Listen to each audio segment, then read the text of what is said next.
Hello and welcome to episode 1 of the brand new Shinah show. I'm really excited that you're here. So this is March 2021 as I'm recording this, and I am a full-time calligrapher and calligraphy teacher. And here's the really exciting thing about that. I did not used to be creative or an entrepreneur or an artist or anything like that. I used to be a full-time corporate securities lawyer, which is maybe the most boring kind of lawyer you can be. And I have built up my business, Crooked Calligraphy, over the past 5 years.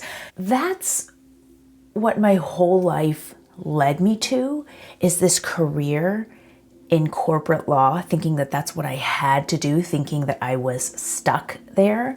And this is exactly why I wanted to start this show, because I didn't think that I could do what I'm doing now, and I'm doing it.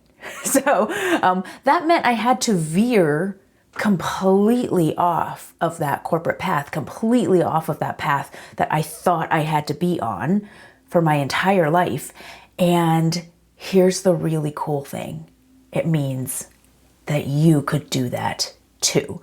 And I know you're feeling maybe skeptical about that right now. I know your brain is coming up with a lot of objections, but this is why I wanted to do this show, to share with you how I did it, the lessons I learned, the most important things that allowed me to actually do this thing.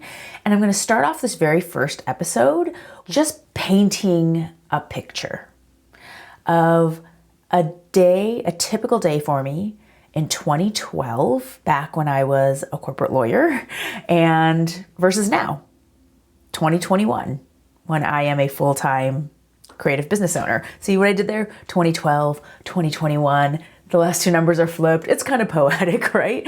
But I wanted to paint this picture, not to, brag or just talk about my life, but so that you could think about this in a very particular way. And here's what I invite you to do as you're listening. Listen to my typical day in 2012 and think to yourself, is there anything in there that sounds familiar? Is there anything that I'm kind of going through right now? And then listen to my day in 2021 and just let yourself imagine for a second that it could be possible that you could have this life someday too.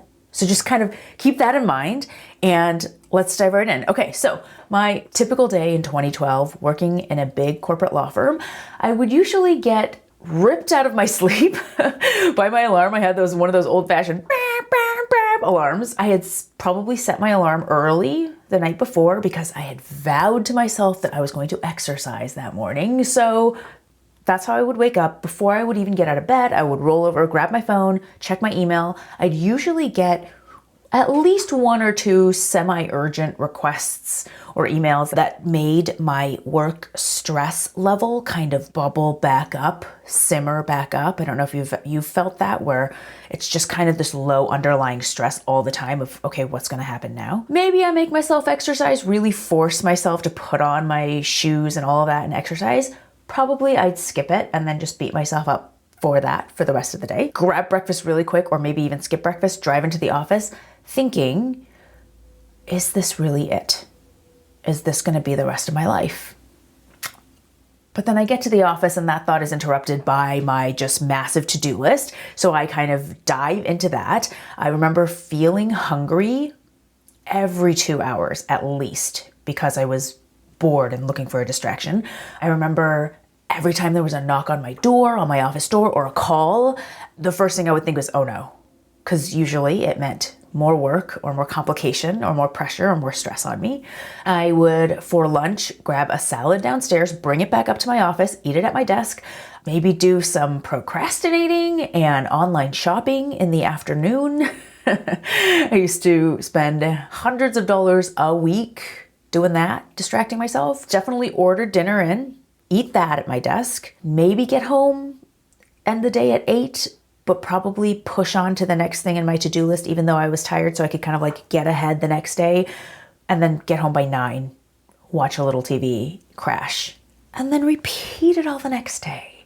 Oh, and by the way, extra bonus, if I ever did get some free time off, like a weekend day fully free, I would not know what to do with myself. So the free time wasn't great and the busy time wasn't great. So that was my typical day in 2012. I still really vividly remember that.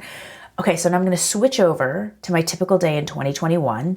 Before I do that, I just want to ask you, is there anything in that 2012 list that you're going through day by day that feels familiar to you? I hope not, but probably yes, right? Okay, typical day in 2021 in my life as a full-time creative entrepreneur and calligrapher. So I actually don't set an alarm in the morning. I just kind of wake up naturally whenever I want to wake up. It's usually when my fiance gets out of bed or when I hear stuff going on for breakfast, but I don't get out of bed immediately and jump into my to-do list. I actually lay for a while and just do something enjoyable, write in a journal, read a little bit of a book. Sometimes I'll put on an old episode of Sex and the City, and just like jump around and dance around a little while for exercise. I will have usually a pretty leisurely breakfast as I am, listening to a podcast or maybe journaling some more or getting my thoughts down for the day. I start work typically around 9:30 or 10, kind of depends what's going on that day. And I create something every single day. And that doesn't necessarily mean I'm creating a piece of art or doing calligraphy even, but I am using my brain to imagine things and put it out into the universe every single day. I will sometimes take a lunch break and eat that with my family. And I typically end my workday at around 4 p.m. Shut my studio door and do something with my family. I don't know, go to the dog park, watch a movie, make dinner, do some sort of painting project, something.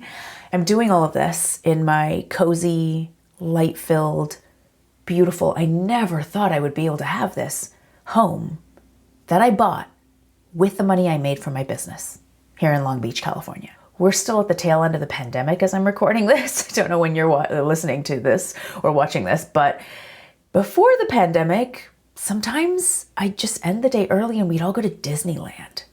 Or sometimes still, I'll end the day early if I feel like I need a break and I'll do something enjoyable. That's my typical day in 2021. And it is a life I could not have imagined for myself because I didn't know it was possible. I could imagine a beautiful, creative life, but I thought I'd be poor. Or I could imagine a life maybe running a business, but I thought it'd be super stressful. And look, I'm not saying that my life is 100% perfect right now. Oh my God.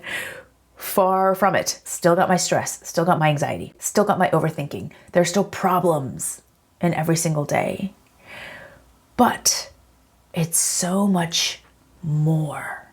And it's so much more honestly me than my life used to be. So if you're thinking right now, good for you, Shinah, that's great to hear, but I could never do that. I'm sure you're special. I'm sure there's something about you.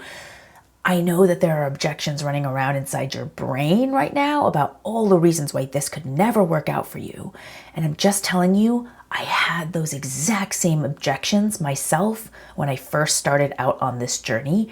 Everyone does. And that's the great news. Everyone does. And so many people do it anyway, which means you could too. I'm just telling you in this first episode, this is possible. This life is possible. The proof is that I'm living it. I'm living it. And I know so many others that I've met while running my business, other people who are living this kind of life too. I know you might not be convinced of that right away, but this is what I'm hoping for with the Shinah Show. I'm hoping to come in weekly and tell you about just one more little step that could take you from totally not possible to like, well, maybe it is. And well, maybe I could do it. And wow, maybe I know some of the first steps. That's a beautiful thing. I hope that you keep tuning in.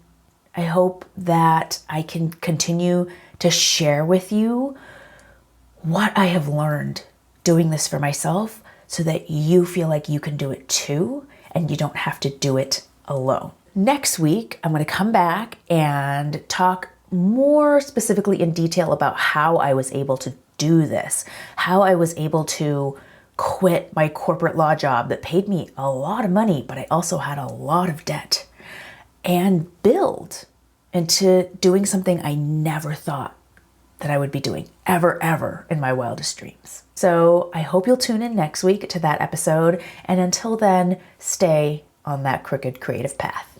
Thanks so much for listening. Hey, if you're interested in calligraphy, I have a free resource I really want to share with you. Calligraphy completely changed my life, and if you've ever been interested in learning it, it could totally change yours too. I know that sounds like an exaggeration, but I've seen it happen for so many of my students. So if you're interested in learning calligraphy and you'd like to learn it with me, because you like my style and you like the Shinah show, I really want you to check out my free Introduction to Calligraphy workshop. It's absolutely free. You can sign up and learn in about an hour some really essential tricks and tips for getting started with point-to-pen calligraphy, how I teach calligraphy and the framework that I use for my students, and how you can learn with me if that's what you want to do. This free workshop is at freecalligraphyworkshop.com. Super easy, freecalligraphyworkshop.com. Hope to see you in the training.